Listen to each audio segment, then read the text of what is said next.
Une étude pour comprendre le syndrome du choc toxique. Le nombre de cas de choc toxique liés aux règles ne cesse d'augmenter. Une collecte de tampons a été organisée au CHU de Lyon pour mieux en comprendre l'origine. Alors que les médecins l'avaient rayé de la liste des maladies présentes dans l'Hexagone en 1990, plusieurs cas de « syndrome du choc toxique » (SCT) liés aux règles ont été déclarés depuis 2004 et ne cessent d'augmenter. Cette maladie peut toucher potentiellement 1% de femmes, et ses conséquences sont parfois très graves, allant jusqu'à l'amputation ou la mort.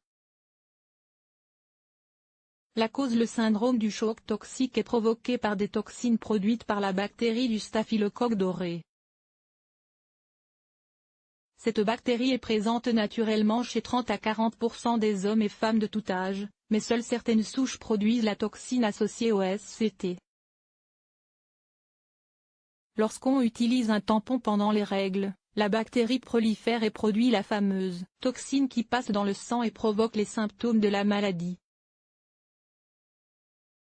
Les symptômes. Le SCT est difficile à diagnostiquer car il se manifeste de la même façon qu'un virus quelconque. Si vous reconnaissez les symptômes suivants, retirez votre tampon et contactez un médecin au plus vite: fièvre soudaine et élevée, fatigue, vomissements, diarrhée, mal de gorge, éruption cutanée, douleurs musculaires, étourdissement ou sensation d'évanouissement.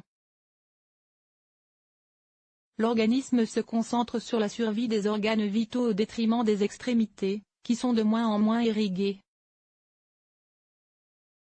C'est pourquoi certaines femmes, dont l'ancienne mannequin américaine Lorraine Vasseur, ont perdu des doigts ou des jambes suite à un SCT.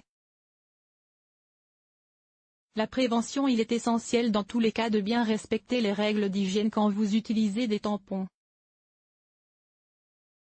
Choisissez le niveau d'absorption minimal qui correspond à votre flux, changez de tampon toutes les 4 heures si possible, ou toutes les 8 heures, au maximum, utilisez des serviettes hygiéniques pendant la nuit et faites très attention à ne jamais oublier le dernier tampon du cycle.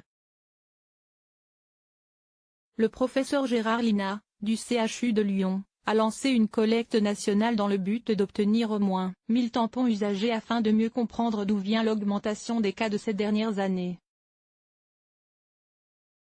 Pour recevoir un kit d'envoi gratuit, vous pouvez contacter le professeur à l'adresse mail gerard.lina@univelyon1.fr.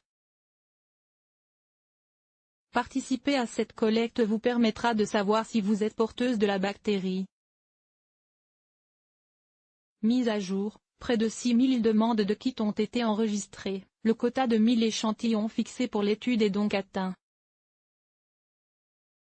Le Centre national de référence des staphylocoques des Hospices civils de Lyon remercie toutes les femmes ayant proposé leur contribution.